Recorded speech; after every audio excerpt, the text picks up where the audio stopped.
ยังมีภาพความพยายามของหลายภาคส่วนนะครับเพื่อบรรเทาปัญหาภัยแล้งในพื้นที่ภาคอีสานเช่นเดียวกับผลกระทบจากพายุในหลายจังหวัดภาคเหนือเมื่อวานนี้ครับทหารมณฑลทหารบกที่ 33 ร่วมกับชาวบ้านและเทศบาลดอนแก้วเร่งซ่อมแซมร้านอาหารบริเวณอ่างเก็บน้ำห้วยตึงเท่าอำเภอแม่ริมจังหวัดเชียงใหม่หลังจากเกิดพายุลูกเห็บพัดถล่มเมื่อวานนี้ทำให้เพิงพักกว่า 200 หลังเสียหายครับนี่ได้ระดมกำลังทั้งในส่วนของห้วยตึงเท่าเองกำลังของร้านค้าของหมู่บ้านกำนันผู้ใหญ่บ้านและอบตดอนแก้ว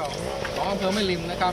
ก็สุดของทหารก็จัดทหารกำลังทหารประมาณ40 คนนะครับจากกองร้อยมณฑลบกที่ 33 และก็ศูนย์การฝึกนักศึกษาจากทหารนะครับได้มาช่วยทำการฟื้นฟูเพื่อให้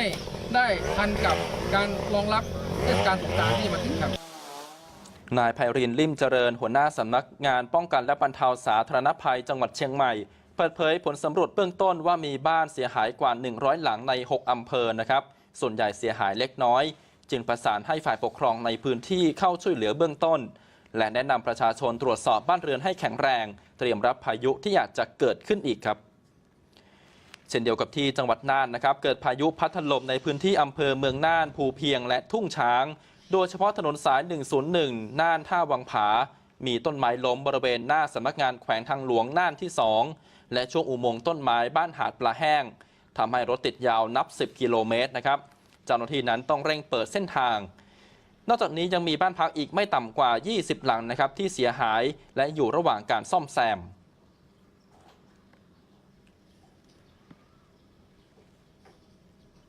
ขณะที่เจ้าหน้าที่องค์กรปกครองส่วนท้องถิ่นในจังหวัดเชียงรายและพะเยาต่างเร่งสำรวจความเสียหายและช่วยเหลือผู้ได้รับผลกระทบจากพายุฤดูร้อนโดยเฉพาะในพื้นที่ตำบลลออำเภอจุนจังหวัดพะเยามีบ้านเรือนเสียหายกว่า50 หลังและพืชผลการเกษตรได้รับผลกระทบเป็นบริเวณกว้างส่วนภัยแล้งในหลายจังหวัดของภาคอีสานก็ยังรุนแรงนะครับอย่างชาวบ้านตำบลโพนขาอำเภอเมืองศรีสะเกษต้องสูบน้ำจากอ่างเก็บน้ำห้วยสันเข้าพื้นที่การเกษตรเนื่องจากพื้นที่ตำบลโพนขานั้นอยู่ต่ำกว่าประตูระบายน้ำทำให้น้ำนั้นส่งมาไม่ถึงนะครับชาวบ้านต้องสูบน้ำเข้าแปลงเกษตรมานานกว่า1 เดือนเพื่อป้องกันผลผลิตเสียหาย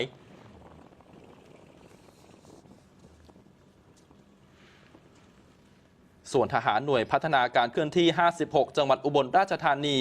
ขุดลอกแหล่งเก็บน้ำบ้านหนองไข่นกตำบลโพใหญ่อำเภอวารินชำราบเพื่อเก็บน้ำไว้ใช้ในช่วงฤดูแล้งนะครับหลังจากอ่างเก็บน้ำเดิมนั้นตื้นเขินไม่เพียงพอสำหรับการอุปโภคบริโภคของประชาชนกว่า 1,000 ครัวเรือนซึ่งหากแล้วเสร็จก็จะสามารถเก็บน้ำได้กว่า 40,000 ลูกบาศก์เมตรครับ